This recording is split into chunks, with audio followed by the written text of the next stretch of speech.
O rico e o Lázaro. Como interpretar a parábola do rico e Lázaro em Lucas no capítulo 16, versos 19 a 31? Alguns sugerem que o relato de Lucas no capítulo 16, versos 19 a 31 deveria ser interpretado literalmente como uma descrição do estado do homem na morte. Mas essa interpretação nos levaria a uma série de conclusões inconsistentes com o restante das escrituras. Em primeiro lugar, teríamos de admitir que o céu e o inferno se encontram suficientemente próximos para permitir uma conversa entre os habitantes de ambos os lugares, versos 23 ao 31. Teríamos de acreditar também na vida após a morte, enquanto o corpo jaz na sepultura, continua existindo de uma forma consciente uma espécie de alma espiritual que possui olhos, dedos e línguas e que inclusive pode sentir sede, versos 23 e 24. Se esta fosse uma descrição real do estado do homem na morte, então o céu certamente não seria um lugar de alegria e de felicidade, pois os salvos poderiam acompanhar de perto os infindáveis sofrimentos de seus entes queridos que se perderam e até mesmo dialogar com eles. Verso 23 a 31. Como poderia uma mãe sentir-se feliz no céu, contemplando ao mesmo tempo as agonias incessantes no inferno de seu filho amado? Num contexto como esse, seria praticamente impossível o cumprimento da promessa bíblica de que, então, não haveria luto, nem pranto, nem dor. Apocalipse capítulo 21, verso 4. Diante disso, a maioria dos eruditos bíblicos contemporâneos considera a história do rico e Lázaro, em Lucas no capítulo 16, verso 19 a 31, como uma parábola da qual nem todos os detalhes podem ser interpretados literalmente. George Ladd, por exemplo, diz que essa história era provavelmente uma parábola no pensamento judaico e não tenciona ensinar coisa alguma acerca dos estados dos mortos. Sendo esse o caso, temos que procurar entender qual o verdadeiro propósito desta parábola, certo? Nos capítulos 15 e 16 de Lucas, Cristo apresenta várias parábolas em resposta à preconceituosa discriminação dos escribas e fariseus para com as classes marginalizadas da época. Lucas capítulo 16, verso 1 e 2 e no capítulo 16, verso 14 e 15. A parábola de Lucas no capítulo 16, verso 19 a 31, que aparece no final desses dois capítulos, é caracterizado por um forte contraste entre certo homem rico e bem vestido, verso 19, e certo mendigo chamado Lázaro, coberto de chagas, verso 20. O relato ensina, pelo menos, duas grandes lições. A primeira é que o status e o reconhecimento social do presente não são o critério de avaliação para a recompensa futura. Em outras palavras, aqueles que, à semelhança dos escribas e fariseus, se julgam mais dignos do favor divino, podem ser os mais desgraçados espiritualmente aos olhos de Deus.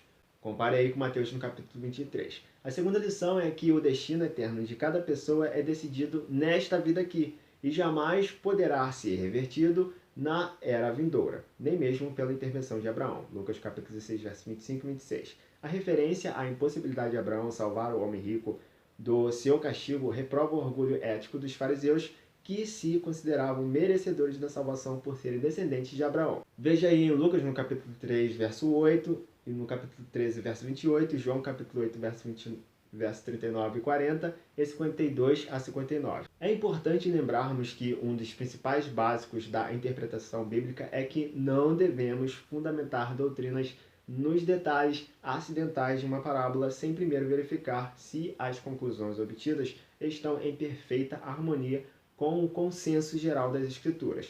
A própria parábola de Lucas, capítulo 16, versos 19 a 31, afirma que para obter vida eterna, o ser humano precisa viver em plena conformidade com a vontade de Deus relatada através de Moisés e os profetas. Veja o verso 29. E compara com Mateus no capítulo 7, verso 21, ou seja, através da totalidade da Escritura, disse Morris. Mesmo não tensionando esclarecer o estado do homem na morte, esta parábola declara, em harmonia com o restante das Escrituras, que os mortos só podem voltar a se comunicar com os vivos através da ressurreição. Lucas no capítulo 16, verso 31. E se analisarmos mais detidamente o que Moisés e os profetas têm a nos dizer sobre o estado da morte, perceberemos que os mortos permanecem inconscientes na sepultura até o dia da ressurreição final. Veja Jó no capítulo 14, verso 10 ao 12, Salmos capítulo 6, verso 4 ao 5, Eclesiastes capítulo 9, verso 5 e 10, João capítulo 5, verso 28 a 29, capítulo 11, do verso 1 ao 44, 1 Coríntios capítulo 15, do verso 16 ao 18, 1 Tessalonicenses capítulo 4, verso 13 ao 15. Jesus ocasionalmente contava parábolas com base em situações que ocorriam em seus dias. Os fariseus contaram uma história semelhante a essa, e Jesus a usou e deu uma reviravolta surpreendente para ensinar uma profunda verdade espiritual. Ellen White escreveu: nessa parábola, Cristo se aproximava do povo no próprio terreno dele. A doutrina de um estado consciente de existência entre a morte e a ressurreição era mantida por muitos dos que ouviam as palavras de Jesus. O Salvador conhecia as ideias deles e compôs sua parábola de modo a incutir verdades importantes em lugares dessas opiniões pré-concebidas.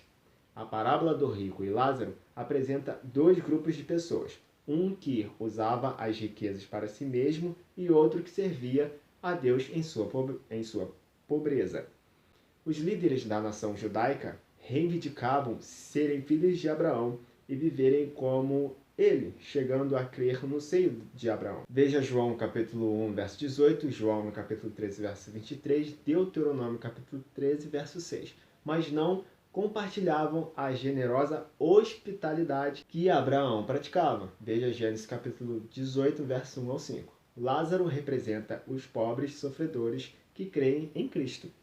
A ideia central da parábola do rico e Lázaro é que precisamos nos arrepender, crer em Jesus e nas Escrituras e usar os recursos que Deus nos emprestou para abençoar aqueles que têm fome e sede do alimento físico, mas alimentar também aqueles cuja fome é espiritual da palavra de Deus.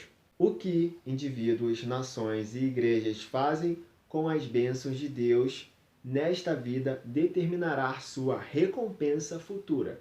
O rico recebeu os abundantes recursos de Deus durante a vida, mas os guardou de maneira egoísta para si mesmo. Ele não maltratou Lázaro nem o chutou por baixo da mesa. Ele até permitia que Lázaro comesse as migalhas que caíam de sua mesa. O pecado dele foi ignorar Lázaro, o que chamamos de pecado de omissão.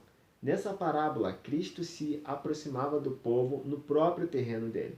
A doutrina de um estado inconsciente de existência entre a morte e a ressurreição era mantida por muitos do que ouviam as palavras de Cristo. Cristo apresentou aos seus ouvintes um espelho em que eles pudessem se ver em sua verdadeira relação para com Deus. Usou a opinião predominante para expressar a ideia de que desejava tornar bem clara diante de todos que o valor de alguém não depende de suas posses, pois tudo que tem é apenas um empréstimo do Senhor. Cristo desejava que seus ouvintes compreendessem a impossibilidade de o homem conseguir, após a morte, a sua salvação. Esta vida é o único tempo dado ao ser humano para se preparar para a eternidade. Quando Cristo proferiu a parábola do rico e Lázaro, havia muitos da nação judaica na condição lastimosa do rico, usando os bens do Senhor para a própria satisfação egoísta, preparando-se para ouvir a sentença. Você foi pesado na balança e achado em falta. Daniel capítulo 5, verso 27. O rico foi favorecido com todas as bênçãos temporais e espirituais, mas se recusou a cooperar com Deus no uso dessas bênçãos. O mesmo ocorria com a nação judaica. O Senhor tinha feito dos judeus depositários da verdade sagrada. Nomeou-os mordomos de sua graça, deu-lhes todas as vantagens temporais e espirituais, encarregou-os de compartilhar estas bênçãos. Uma instrução especial lhes foi dada a respeito do tratamento de irmãos empobrecidos, dos estrangeiros dentro de suas portas e dos pobres entre eles, no caso.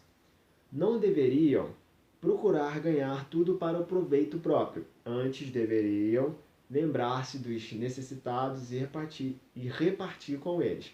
E Deus prometeu abençoá-los de acordo com suas obras de amor e misericórdia, como o rico. Porém, não estendiam a mão auxiliadora para aliviar as necessidades materiais e espirituais da humanidade sofredora.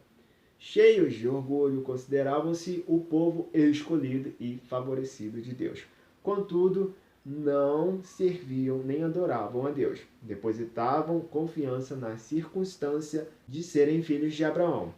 Com altivez diziam: somos descendentes de Abraão. João capítulo 8, verso 33. Ao chegar a crise, foi revelado que se haviam divorciado de Deus e confiado em Abraão como se fosse o próprio Deus.